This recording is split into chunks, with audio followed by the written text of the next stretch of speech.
बाबर आजम के फादर आजम सिद्दीकी साहब भड़क उठे हैं और उन्होंने इंस्टाग्राम पोस्ट पे पाकिस्तान के फॉर्मर क्रिकेटर्स और सिलेक्शन कमेटी को टारगेट किया है। उनकी स्टेटमेंट से ऐसा दिख रहा है कि उनका ज्यादातर टारगेट आकिब जावेद के ऊपर है, लेकिन साथ साथ जो फॉर्मर क्रिकेटर्स टीवी चैनल्स पर बैठकर बाबर आजम के बारे में भला बुरा कहते हैं उनको भी टारगेट किया गया है। अब ऐसा कोई एक फॉर्मर क्रिकेटर नहीं है, इनफैक्ट अब जो भी चैनल जहां भी लगाइए सारे फॉर्मर क्रिकेटर्स बाबर आजम को गालियां दे रहे हैं। तो बाबर आजम के फादर किस किस को चुप कराएंगे ये समझना मुश्किल है, क्योंकि बाबर आजम की जो परफॉर्मेंसेस है तो फॉर्मर क्रिकेटर्स, एक्सपर्ट्स या आप इवन अब पब्लिक की बात कर लीजिए तो सब बाबर आजम को गालियां बक रहे हैं। लेकिन बाबर आजम के फादर आजम सिद्दीकी साहब का कहना है कि बाबर आजम के साथ एक कॉन्स्पिरेसी की गई है। उनका कहना है कि जो player ICC T20 team of the year का हिस्सा था उसे T20 टीम से कैसे ड्रॉप किया जा सकता है। अरे सिद्दीकी साहब, आपने जाकर अगर बाबर आजम के वर्ल्ड कप की परफॉर्मेंसेस देखी होती तो आपको पता होता कि कैसे वो ड्रॉप हुए हैं। ये जो T20 team of the year में वो आए हैं वो बायलैटरल में वीक टीम्स के खिलाफ थोड़ी बहुत परफॉर्मेंसेस है, कुछ 50s हैं, उसकी वजह से आ गए। लेकिन जो मेन टूर्नामेंट था, जो वर्ल्ड कप था, उसमें बाबर आजम बुरी तरीके से फ्लॉप रहे। यूएसए के खिलाफ उन्होंने 44 रन बनाए 43 बॉल्स पे और वो मैच पाकिस्तान हार गई बाबर आजम की कैप्टेंसी में। तो बाबर आजम को तो शायद उसी वक्त फायर कर देना चाहिए था, लेकिन उसके बाद भी उनको मौके मिलते रहे।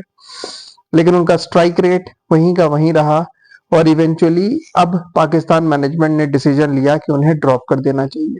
फिर भी पीसीबी ने उन्हें ओडीआई टीम से ड्रॉप नहीं किया, जबकि अभी चैंपियंस ट्रॉफी में आप उनकी परफॉर्मेंस देख सकते हो। न्यूजीलैंड के खिलाफ जो उनकी हाफ सेंचुरी थी वो एक ऐसी हाफ सेंचुरी थी जिसे पूरी दुनिया में क्रिटिसाइज किया गया। 80 बॉल्स पे उन्होंने 50 पूरी की है, जबकि 320 का टारगेट था। एनीवेज पाकिस्तान वो मैच भी हार गई और फिर इंडिया से हार कर टूर्नामेंट से बाहर हो गई। इसके बावजूद बाबर आजम को अभी भी ओडीआई टीम में रखा गया है, लेकिन T20 टीम से ड्रॉप कर दिया गया है। इस बात पर आजम सिद्दीकी साहब का कहना था कि जो भी वो ड्रॉप होने हुए हैं, लेकिन पीएसएल में और डोमेस्टिक नेशनल कप में बाबर आजम जबरदस्त परफॉर्मेंस देंगे और टीम में वापस आ जाएंगे। और जो भी लोग अभी बाबर आजम के बारे में उल्टी सीधी बातें कर रहे हैं उनका मुंह बंद कर देंगे।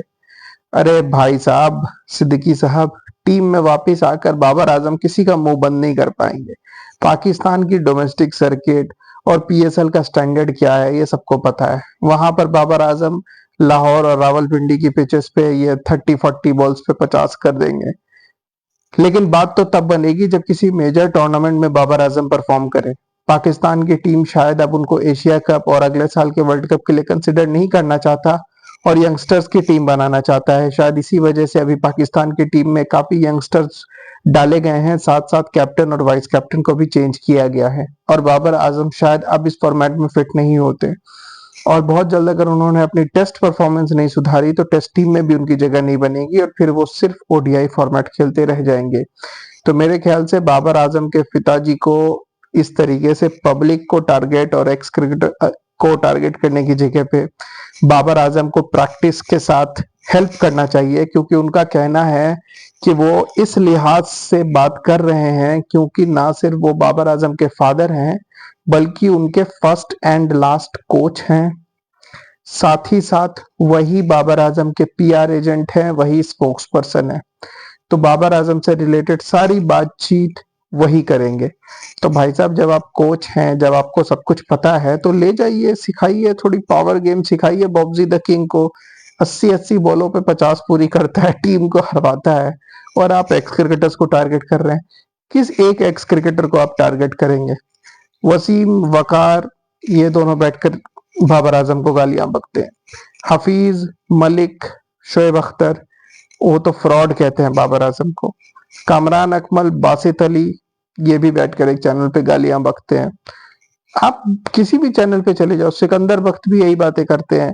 तो आप किसी भी चैनल पे चले जाओ जहां पे पाकिस्तान के क्रिकेटिंग एक्सपर्ट्स बैठे हैं, सबके सब यही बातें कर रहे होते हैं। मोहम्मद आमिर, अहमद शहजाद और राशिद लतीफ बैठे हैं, उनका भी यही कहना है कि बाबर आजम की तो जगह ही नहीं बनती टीम में इस फॉर्म के साथ, इस फिटनेस के साथ। उनके तो फिटनेस के ऊपर भी सवाल उठ रहे हैं। लेकिन बाबर आजम के फादर ने यहाँ पर कुछ एक्स क्रिकेटर्स को टारगेट किया है, ये बात कही है। आकिब जावेद और बाबर आजम के रिलेशंस पहले से भी अच्छे नहीं माने जाते। और आपको ये भी बता दूं कि बाबर आजम के फादर ने पिछले साल भी वर्ल्ड कप से पहले एक बार स्टेटमेंट दी थी, जब आमिर और इमाद को टीम में लाया गया था, और उन्होंने क्लियर किया था कि आमिर और इमाद के साथ बाबर के रिलेशंस अच्छे नहीं हैं। तो मेरे ख्याल से बाबर के फादर को भी थोड़ा सोच समझ के बात करनी चाहिए, क्योंकि इवेंचुअली अगर बाबर वापस टीम में सिलेक्ट होते हैं तो वापस जाके उन्हें इसी ग्रुप और इन्हीं एक्स क्रिकेटर्स की कोचिंग के अंडर खेलना है। तो आई होप कि चीजें सॉर्ट आउट हो जाएं। Keep watching guys, thank you.